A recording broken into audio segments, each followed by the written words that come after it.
Fataorina ny fiaonan'ny filohan'ny Republika tamin'ireo mpandrarara toe-karenina moa dia nanaingany azo any Addis Abeba hamonjy ilay fivoriana atampon'ny filoham-panjakana ao anatin'ny vondrona afrikanina ny filoham-pirenena malagasy fivoriana izay ho tanterahana ny fahatelopolo sy ny faraiky amby telopolo ny volana janoary ho avy zao izany fivoriana izany ifantoka tanteraka amin'ny ilay lohahevitra année de l'autonomisation des femmes et de développement de l'Afrique pour la concrétisation de l'agenda 2063 izany fivoriana tanterahana mandritry ny roa andro any Addis Abeba izany izay ny makasika an'iny fa nandray ny délégation avy amin'ny banky iraisam-pirenena ny premier ministre lehibe ny gouvernement Andriamatora Velonarivo Jean teny amin'ny birao fiasany teny Mahazoarivo akoatran'ny fiarabanan'ny premier ministre vaovao moa dia nivohitra nandritra ity fiaonana ity ny makasika ny fiaramiasa akapeny isa amin'izany ny fanampian'ny banky iraisam-pirenena ny Madagasikara amin'ny zava-mitranga eto amintsika.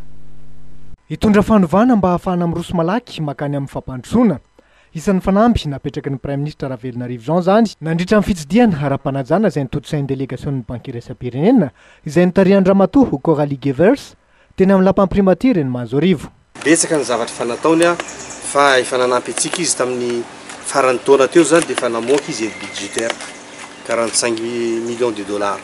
Mbola hisy moa ny manaraka za tsy teny chiffre fa raha teny daholo ny chiffre dia anna fa misy ny amin'ireny misy ny amin'ny sécurité alimentaire misy ny amin'ny hanaovana ny décentralisation indrindrandrindra sy ny protection sociale misy koa zany voaresaka tao ary BDB fa efa misy zany fampanantenana zany amin'ny fiaraha-miasa.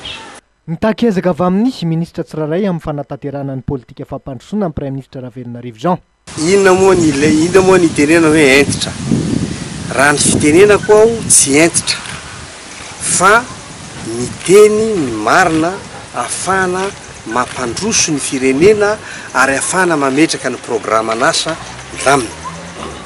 Raha iteny koa ianareo hoe misy fepotona afana manao évaluation inona moa ny ametrahana an'le lalàna ny ametrahana an'le hoe discipline ny ametrahana an'le hoe règlement afana manatanteraka ny asa ara-dalàna.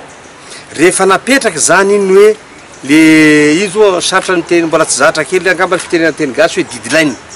Rehefa napetraka le deadline zany dia tsy maintsy misy ny évaluation.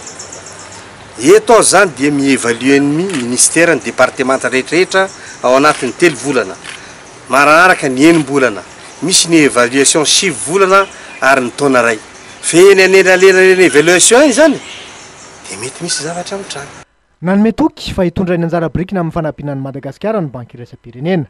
Resy lahatra tokoa iramatoa Coralie Gevers amin'ny finiavana fitondram-panjakana anandratra avy ny firenena. Mila totsaina mainka tokoa ny politika fampandrosoana hoy izy.